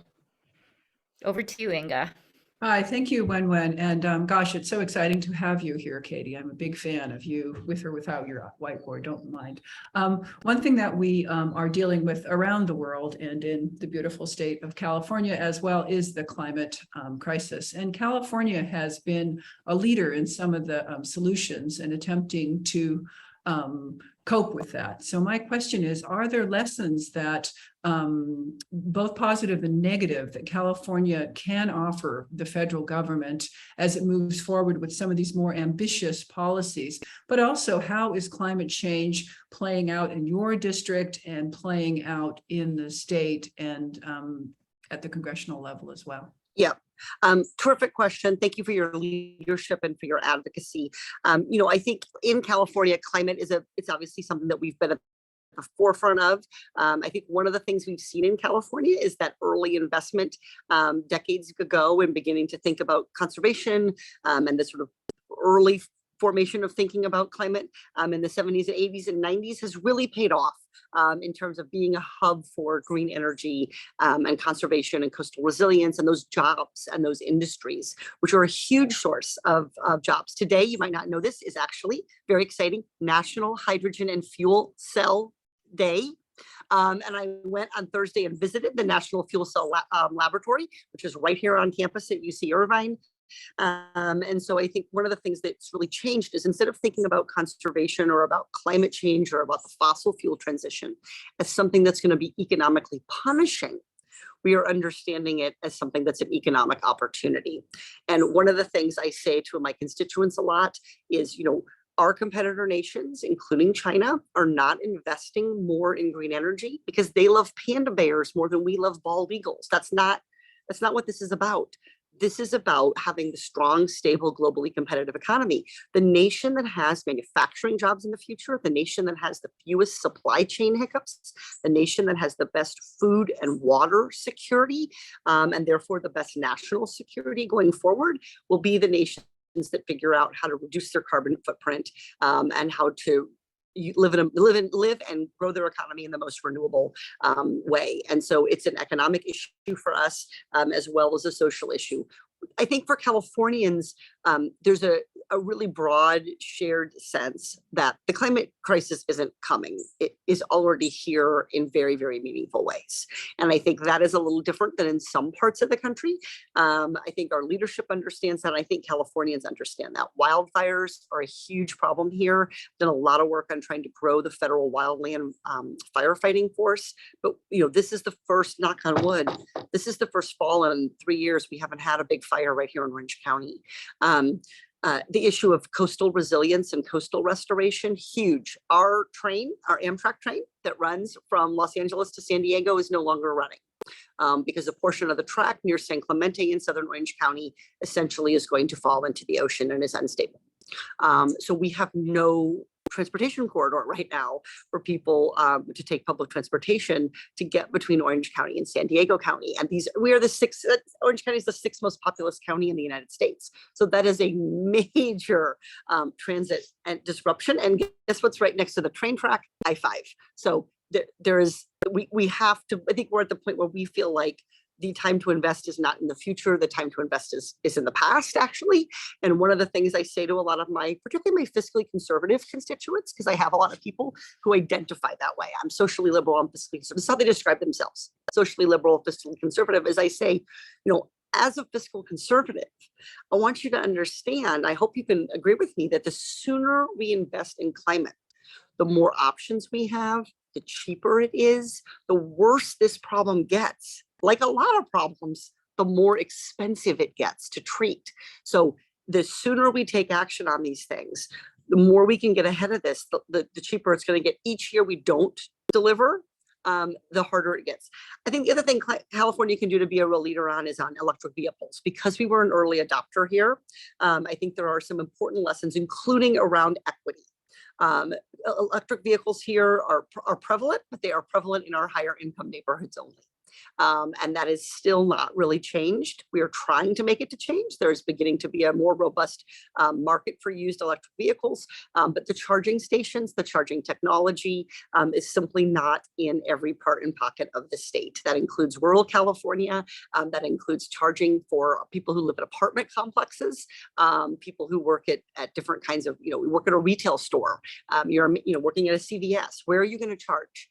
You're not at an Amazon headquarters. It's, you're not at, at a fancy office building. So those kinds of issues, I think, are really, really important ones that California has shown that as we move to have more electric vehicles across the nation, we need to make sure that we're not leaving anyone out, because electric is contagious in the best possible way. As you get to have it, more people want it, but you have to make sure you can scale it. So I feel like the administration has made really good progress on doing this through the bipartisan infrastructure law and through the Inflation Reduction Act. So again, big part of my focus is going to be educating consumers about those tax credits and rebates, including lower income consumers who are going to be able to get a tax credit for buying a used electric vehicle. But again, for our very lowest income Californians, these tools remain out of reach. And I think that is something that California can and should be thinking really hard about and coming up with solutions for the federal government to potentially implement.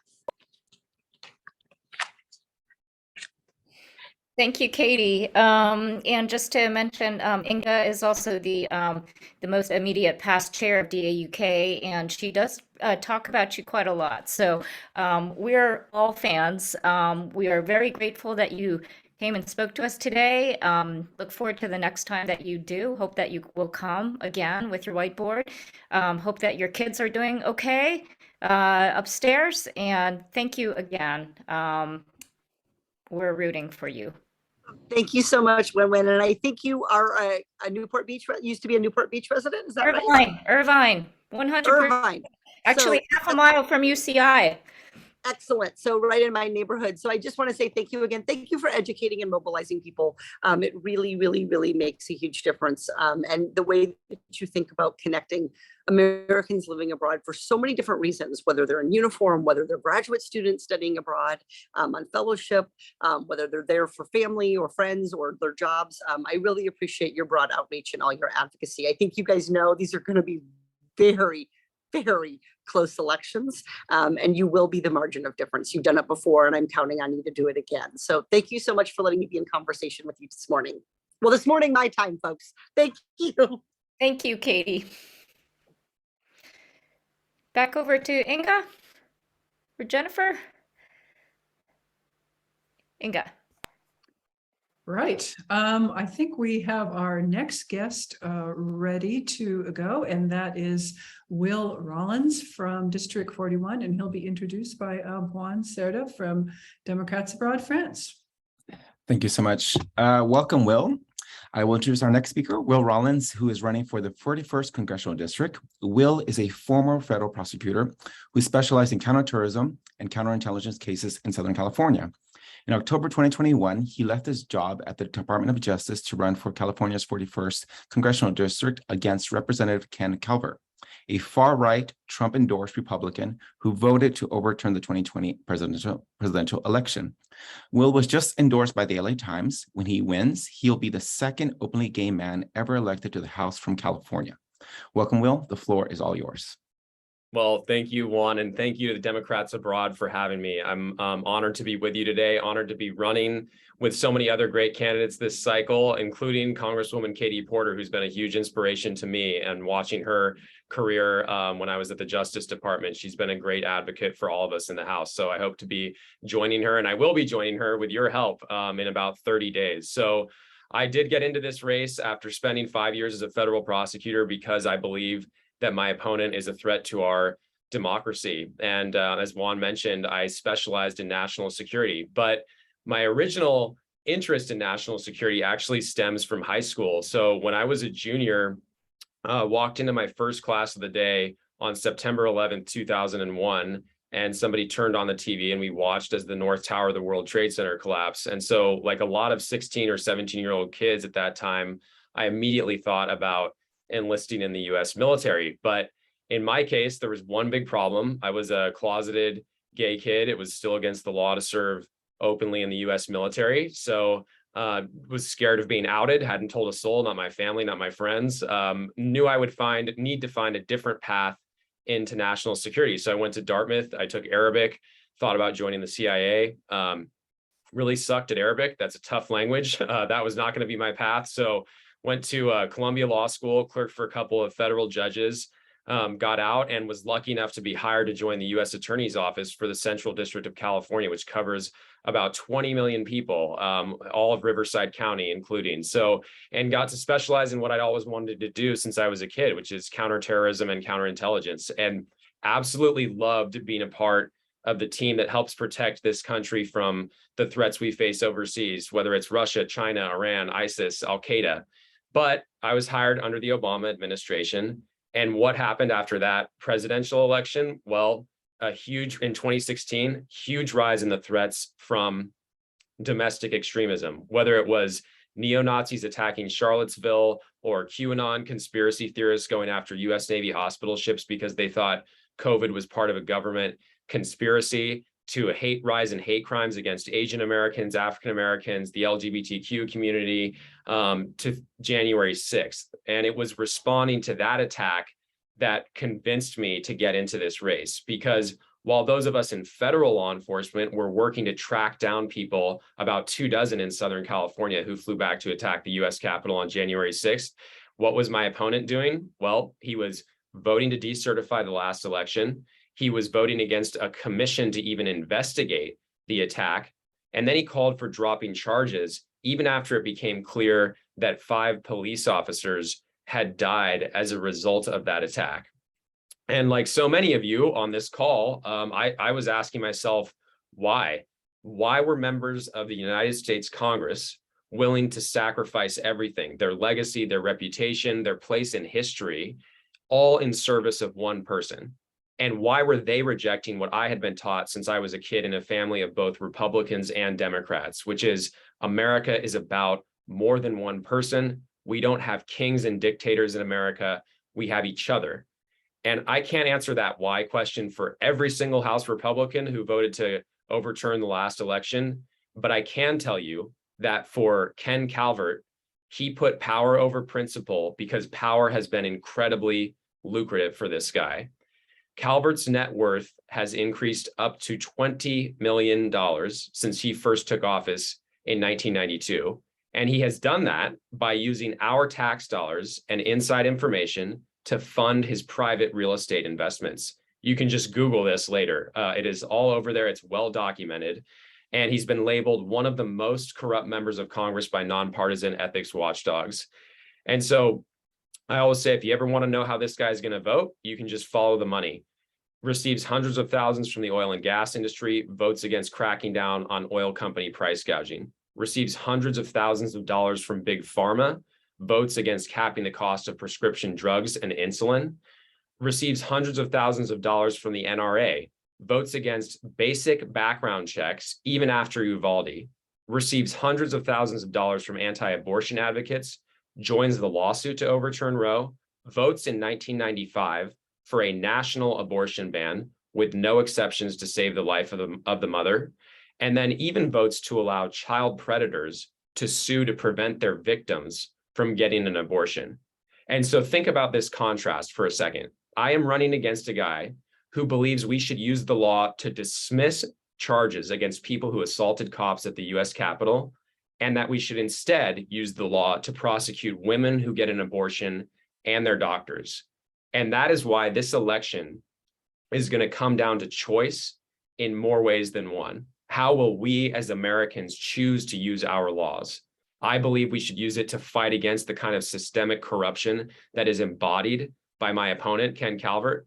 I believe we should use it to protect our freedom to choose our own leaders. And I believe we should use it to protect women's freedom to control their own bodies. And that is because I come from a family of strong women. My grandmother served in the US Coast Guard during World War II. She came back to Southern California, started a small business that makes parts for US fighter jets. It's still in operation today. She later became a pilot herself. My mom became a lawyer when 90% of the profession was filled with men. And my little niece, Emmy, she's only 3 years old. She already knows she's going to be a superhero or an owl. She's committed to one of those goals. And she knows she can do that because in America, there is no limit to what women can achieve. And I promise you, we are going to flip this seat because of strong women like them, because of the strong women on this call, and because of those of us who stand alongside you in our collective fight to protect our freedom, to choose our own leaders, and women's freedom over their own destinies. And just think about what we can accomplish when we hold the House and pick up just a few more US Senate seats, right?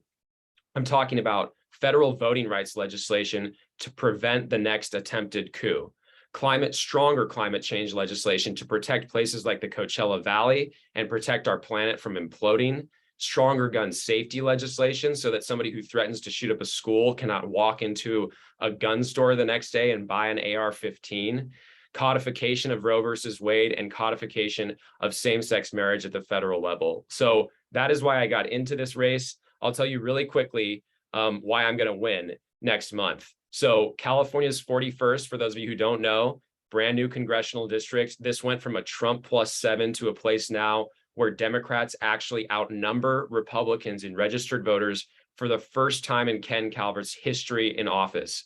One of the new cities that was drawn into this congressional district is Palm Springs, which the New York Times recently called the gayest city in America.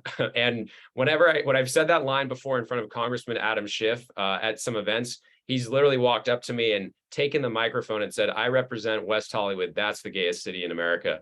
And so I always joke back to him, well, Palm Springs is one of the top two. So my point in saying that is that our community is not going to stand for being represented by a homophobe. Our turnout is going to be at record numbers. It already was in the June primary, 20 points higher than any other city in the congressional district. Ken Calvert's legacy on our rights and our equality is awful. And we are going to turn out in record numbers to flip the seat. Second reason we can flip it, fundraising. Closest anybody's ever come to beating Ken Calvert was a guy named Bill Hedrick in 2008. He raised a total of $215,000 for the entire cycle. He came within 2 points. We are at over $3 million raised in this congressional race. And I know I can beat that guy when we've got the resources to message, because the polling already shows me up at least 2 points when voters are informed. So thank you to those of you who have helped us build that war chest to get our message out, because it is working. Third reason I can beat this guy, momentum. So whether it was the LA Times endorsement last week or the fact that I have now been endorsed by the former Republican Assembly leader in California, the former elected Republican sheriff in Riverside County, we are building a bipartisan coalition that is going to flip this seat in 30 days. And if you look at every special election in the House since Dobbs was decided, Democrats have been outperforming that Biden 2020 number by an average of 5 points. And so in a district like mine, where it's a 50-50 split, I promise you I can beat this guy by at least 4. So thank you for having me. And thank you for joining me on this mission to make sure the people who enabled the attack on the US Capitol no longer work inside that building. And I really look forward to your questions. Thank you so much, Will. I am from San Francisco, so I would probably say that San Francisco is the gay city, but we'll have that debate later on. But our first question is coming from our Global Hispanic Caucus. Latinos in California are the largest ethnic group. They are also a large number of dreamers and immigrants. In this vein, the DREAM Act would grant a path to citizenship to our dreamers, but what other measures would you advocate for to protect immigrants and their families? Great question. So there are a few tracks I think we need to take. And I'll also say that 30% of the voters in my district, 30% of the population in my district is Latino. And so an absolutely crucial part of our communities, and a community for which I want to be a really strong advocate, unlike Ken Calvert, when I actually get to the Capitol. So in addition to the DREAM Act, which obviously is going to provide citizenship or permanent status for folks who are under the age of 18, I think we need to look at paths to citizenship for all of their family members and people over the age of 18, and look at some bipartisan legislation, including something similar to what even George W. Bush proposed in 2006, which was a reasonable compromise on immigration that would have provided a path to citizenship for not just kids, who of course are among the most vulnerable people who need permanent status as quickly as possible, but also their parents and family members who have been paying taxes, who have been living in our communities, who have been contributing to our economy, who really deserve a place in our society, and who are in so many ways just as American as all of the rest of us are. So I think that's another crucial component to immigration reform. I think some form of temporary work permits is another crucial piece that I really believe can be accomplished when Congress puts its mind to it, when we get some bipartisan consensus around it, which was part of the 2006 George W. Bush proposal on immigration. I also think we've got to do something about the enormous backlog of asylum claims in our immigration system. 50 years to 100 years, depending on where you enter the United States, to get your asylum claim processed. That is not honoring our legacy as the United States for a place where immigrants can thrive and prosper. And it is time for us collectively as Americans to recognize and say, for our leaders to say again and again, immigrants make America stronger. It is how we create a diverse workforce. It is how we create a talented workforce. It's how we become a laboratory of ideas and democracy for the entire planet. And it is how we can remain competitive on the global stage. And so I think trying to take a couple of those steps, I'm optimistic that we can get it done. I also think we've got to be realistic about the threats that immigrants are facing. As somebody who worked in counterterrorism, who has seen the rise in hate crimes, who has seen the rise in targeted killings of people because of where they come from and what they look like, we need to give the Justice Department some additional resources to create some stronger domestic terrorism groups within the department that are going to focus on going after those far-right hate groups that are responsible for a disturbing increasing number of attacks on immigrants in the United States, because that is not who we are as Americans. And I look forward to standing up for everybody as soon as I get to DC on November 8th and get sworn in January. Thank you so much, Will. So our last question, we are running a little late, is going to be from Martha, who is our the co-chair of the LGBT Caucus. Martha? Thank you, Juan, and hello, Will. So glad to have you here today. As a lifelong California voter and a member of the DNC LGBT Caucus leadership, I am really looking forward to having you represent us in Congress. My question is the following. Equality is certainly on the ballot in November. Many Americans with same-sex partners moved abroad to keep our families together in the face of the unconstitutional Defense of Marriage Act, which denied us access to federal rights, including immigration for our spouses, partners, and children. We were locked out of the country until the Supreme Court ruled in favor of Edie Windsor on June 26, 2013. And in the wake of the Supreme Court striking down Roe v. Wade, other rights are expected to be challenged, including marriage equality. There's also a lot of discriminatory laws targeting LGBTQ plus youth being put in place across the country.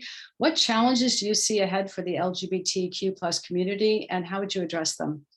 We are in a dangerous moment for our community, and nothing makes that clearer than Justice Clarence Thomas' opinion in that Dobbs decision. And that's why I see the LGBTQ community's fight as bound up in women's fight for their freedom to control their own bodies and our collective freedom to control our own destinies. And that is especially true, and the contrast is especially stark in a race like this one, where I am running against a guy who voted against the Matthew Shepard hate crimes bill in 2009, which was just designed to prevent gay kids from being targeted and killed, somebody who voted against repealing Don't Ask, Don't Tell, somebody who has voted in the past against gay marriage, and somebody who just last year, before Palm Springs was drawn into his congressional district, voted against the Equality Act, a piece of legislation that I will absolutely support when I'm elected, which is designed to just protect us from being fired for being gay or being kicked out of our homes for being gay. And so, you know, there's a bunch of great legislation that has actually been proposed by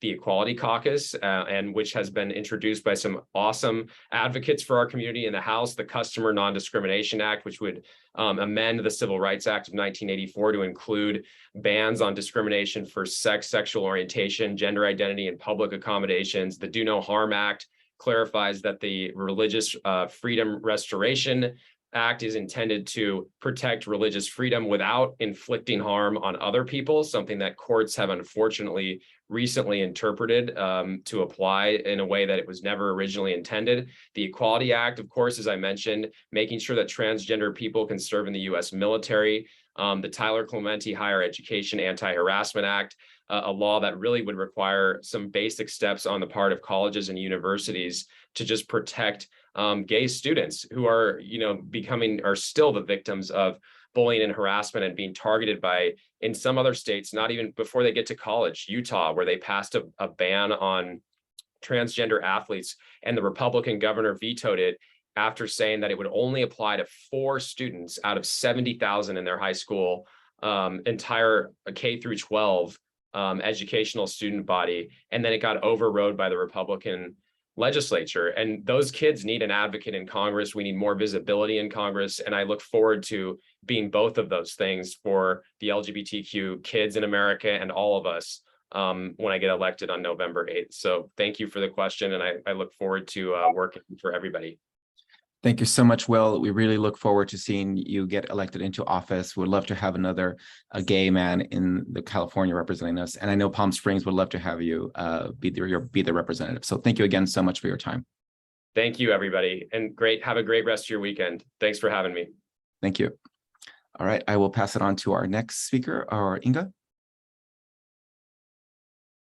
I think actually the introduction for the next person, and I'm just kind of being blown away, as I'm sure everyone else is, at the quality and interest and in-depth answers we're getting from these terrific candidates. So our final candidate is Adam Gray, and he is going to be introduced by Judith Bolker. Hi, thank you, Inga. I agree with you completely. It makes me so proud to be a Democrat, to see such smart, kind, thoughtful people who are running. And I am so pleased to introduce you to Adam Gray. Adam Gray was born and raised in Merced and put himself through college working at his family's dairy supply. After school, Adam found work as a legislative aide in the state legislature before returning home to become an assistant lecturer on the state legislature at UC Merced. This guy was made to be a state assembly member. When the recession hit, Adam decided to be part of the solution and run for state ledge. He was elected in 2012 to represent Merced County and portions of Stanislaus County, and he has won every election since. He also knows how to get things done. As an assemblyman, he has passed laws to help improve life in the California Central Valley, from increasing the police force to increasing the number of physicians practicing in the valley. He has assisted with school funding, supported funding for new water storage, so important in the valley. And Adam has also passed bills to restore funding to the county fairs, dedicated $500 million to extend the train that's so important, and help construct new firehouse in Los Baños, and address the growing homeless epidemic, which is a huge problem in the valley. So he has done this much as an assemblyman. Just imagine what he can do as the next congressman from CD 13. So Adam, please. Well, good morning. And thank you all. Thank you for those kind words and introduction. And thank you all for the opportunity to get in front of you, Democrats abroad, and talk a little bit about the importance of my race for Congress. And frankly, I'm sure all of the candidates that you've heard from here this morning. As said in my introduction, my name's Adam Gray. I grew up here in the Central Valley of California. And I'm from that part of California people don't talk about, right? When you say you're from California, it says, oh, you're from San Francisco or the beaches or LA or San Diego. No, I'm in the place with a bunch of farms. And we produce 2/3 of the food that this country eats right here in California, something many people are unaware of.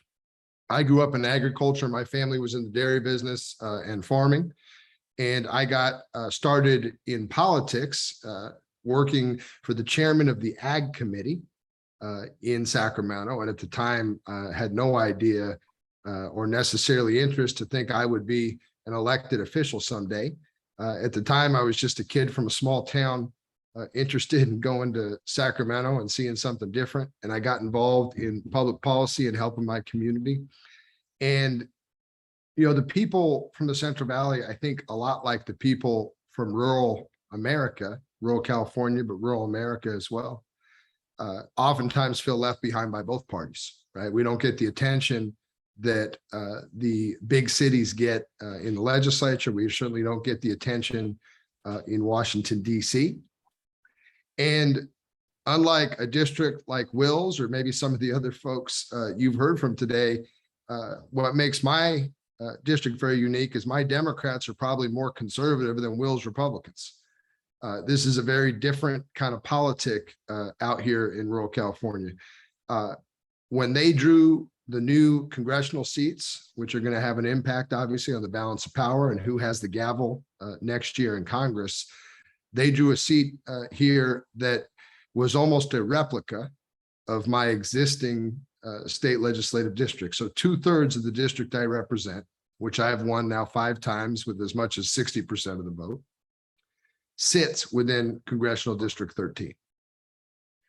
I'm running a very different kind of congressional campaign than I think ones that you've probably heard this morning and that you probably read about around the country, in the sense that in a way I'm running against partisanship. So many of the races around the country are about, the Democrats versus the Republicans. And while that's an important part of this race in determining who's going to have the leadership in DC, what I'm running about here is kind of the cynicism of modern day politics. In my race, because I'm a fairly popular incumbent, I've done a good job of focusing on basic issues, roads, education, public safety. The Republicans struggled to find somebody to run against me in this district. And the day before the filing, Kevin McCarthy and some of his buddies got one of their big donors who doesn't live in my district, but who's worth about $100 million and willing to fund much of his own race, to jump into this race in kind of a cynical attempt to take over power and put somebody who's not even from this district in as the next congressman. I'm fighting against that. I'm running on a record of, being one of the founding members of the California Problem Solvers Caucus, which is a bipartisan caucus focused on putting bipartisan solutions forward. And I'm running to make sure that, my voters here aren't just used as pawns in kind of this political game for the Republicans to take over. We've got important issues. Like I said, we feed much of this country out of this valley, and the poverty, the unemployment, the unavailability of water, which is when people ask me, what are the three most important issues in your district? I say, well, there's water, water, and water. Because you can imagine for a bunch of farmers and people that work around agriculture, there's nothing more important. Now, that's not the sexiest issue, and it may not be the sexiest issue that the Democrats abroad want to talk about, but it's an important issue for our community. And I'm not going to let my community be represented by somebody who's frankly a right-wing Republican, hyper-partisan, not touch. I've told voters, and I was just endorsed by all the major newspapers here, from the Fresno Bee to the Modesto Bee to the Merced Sun Star just yesterday. And that was a result of a debate we had a couple of weeks ago. And I told voters there's a clear choice in this election. If you want a right-wing Republican who's going to do whatever the party bosses want him to do and going to take extreme right-wing positions on every issue, and who doesn't even live in this district, then vote for my opponent, because that's who he is. If you want somebody who's a problem solver with a record of bringing both parties together, of working across the aisle, of standing up for our values and bringing resources into our rural community and fighting for us and always putting this community before either political party, then I'm the candidate for you. Well, the newspapers have agreed. They've endorsed my campaign.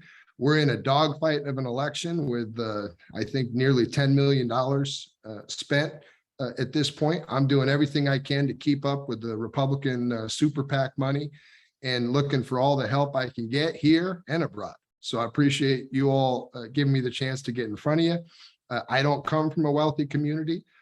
So, we've had to raise dollars up and down the state of California and throughout the country to make sure we can be competitive. But I don't think I need to tell this group how important this election is. And I'm, for one, somebody who thinks we need to send people on both sides of the aisle to DC who want to heal the rifts in this country, get people to work together, and stop electing these extreme partisan politicians taking these absurd positions that don't represent the American people, don't represent the people here in California, and don't represent the people here in rural California. So I appreciate the opportunity. That's a little bit about me. I'm happy to answer any questions or, entertain some of the issues and thoughts that are important to this group. I appreciate your hospitality and your willingness to listen, and look forward to talking. Okay. Thank you so much, Assemblyman Gray, for being with us today. We have a couple of questions for you. And the first one is from our Global Hispanic Caucus. Juan Cerda will ask you that question. Over to Juan. Thank you so much, Assemblyman. I vote in the Central Valley. I vote in Kern County. So really glad to have you. I live in Paris, but my vote went to Rudy Salas just yesterday. So excellent. Rudy's a good buddy of mine. We worked together the last 10 years. Yes, he's great. So our first question, Latinos in California are the largest ethnic group. They are also a large number of dreamers and immigrants. In this vein, the DREAM Act would grant a path to citizenship to our dreamers. But what other measures would you advocate for to protect immigrants and their families? Well, thank you for the question. Well, certainly protecting dreamers and standing up for their rights is a necessary step. We've done a lot here in California, as I'm sure you're aware, from extending healthcare to undocumented families to ensure that basic human rights are met. That's something I've supported. Getting driver's license and treating our undocumented neighbors with respect and dignity. And having a safe and prosperous community, and also recognizing, and this is probably something I'm more sensitive to than most, recognizing the contribution that immigrants make to our economy. And there's no place where that's more obvious than an agricultural valley like mine, right? And frankly, we need to send people to Congress who are willing to get serious about solutions on a rational and humane immigration policy that both treats people with respect, but also helps us strengthen our economy and take advantage of all the wonderful people from all over the world who want to come here and make a better life. And here in the San Joaquin Valley, I think oftentimes people think of us as a bunch of hick farmers, and they don't recognize the diversity of our community. Here in Merced County, where I have lived my whole life, we have one of the most diverse populations in the country, ranging from Hmong, Lao, Mien, Sikh, and people who come here from all over the world, because this is a place where you can work with your hands and grow an opportunity for yourself and for your kids and be prosperous.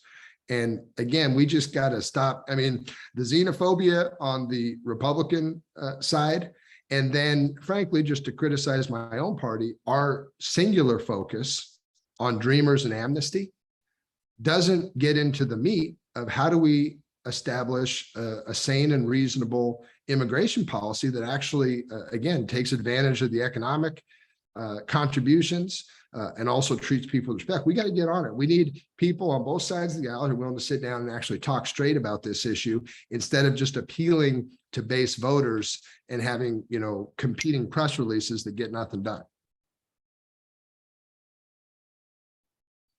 Thank you so much for that answer. And I'm seeing that water is sexy is trending in the chat box here. So on that vein, I've got a next question for you, Adam, from Inga on infrastructure. Inga from the Environmental and Climate Crisis Council and Democrats Abroad UK. Inga, go ahead.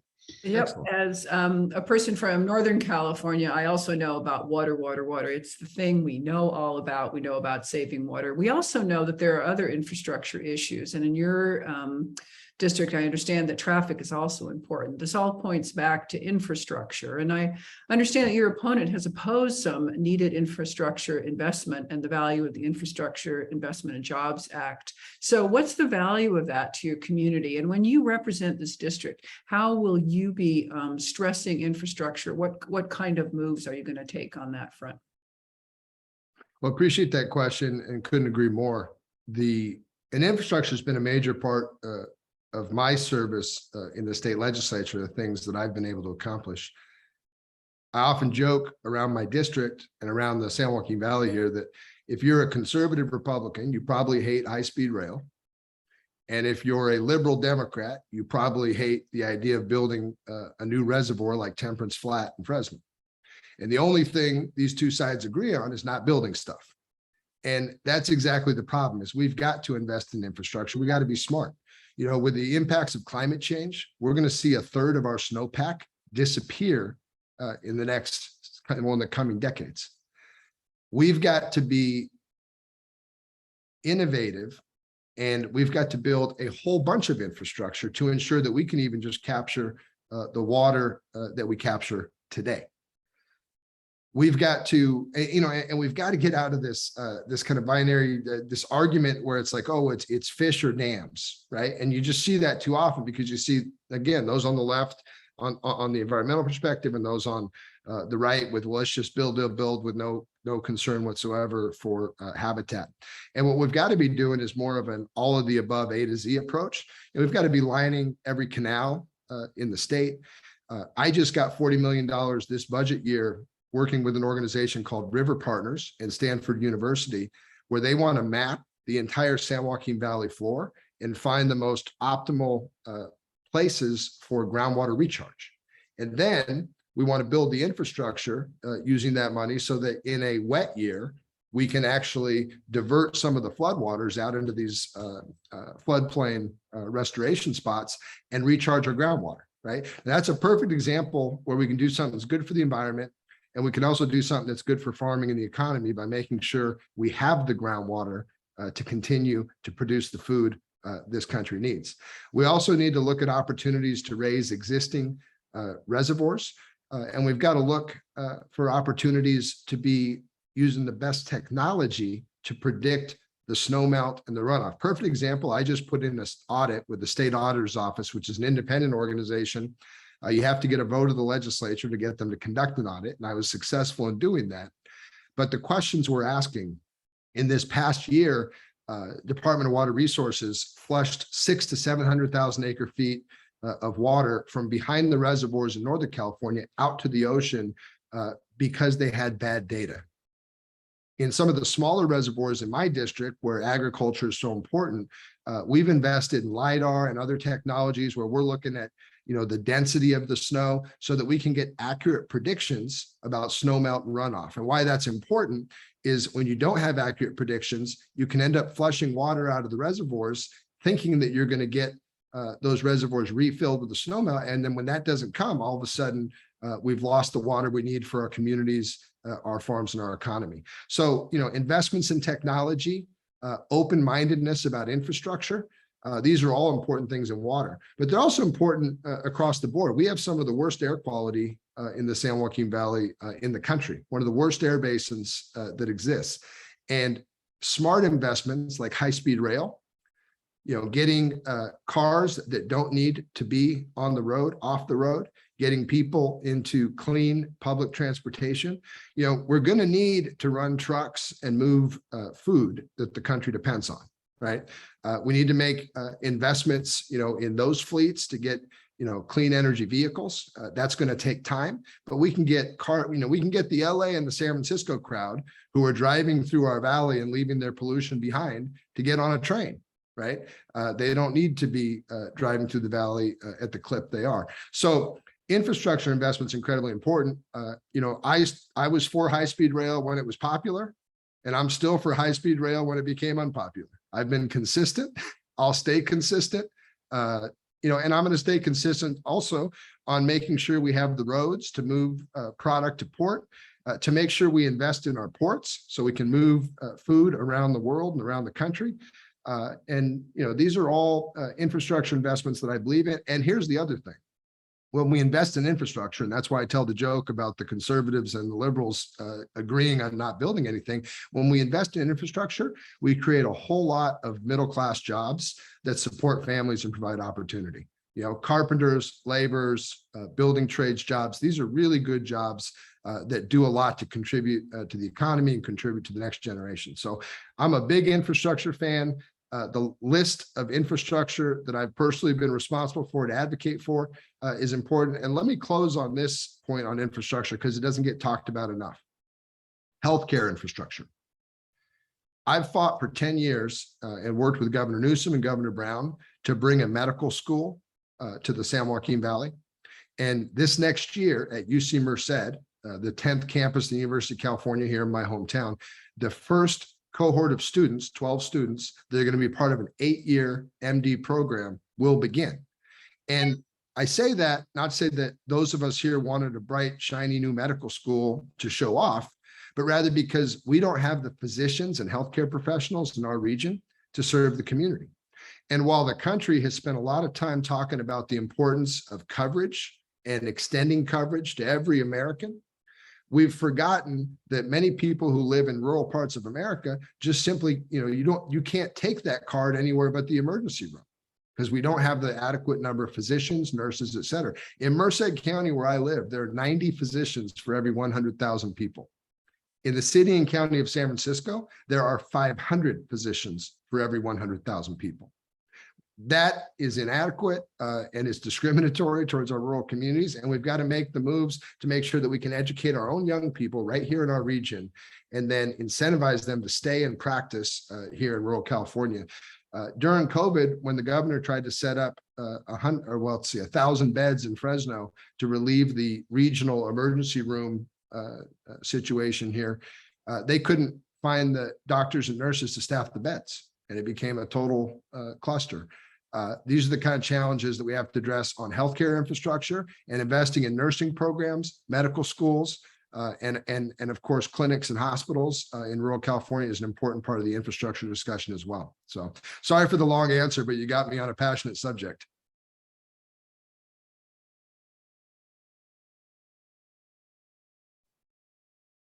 Thank you. It was totally worthwhile to hear that answer, actually. And it is your discussion about the area that you represent reminds us of just how incredibly diverse California is. It is, as you say, not just all coastal communities, which people think about. We have a deep and important rural area, and it's so great what you're doing there, and really exciting about the medical school at UC Merced. Congratulations for that.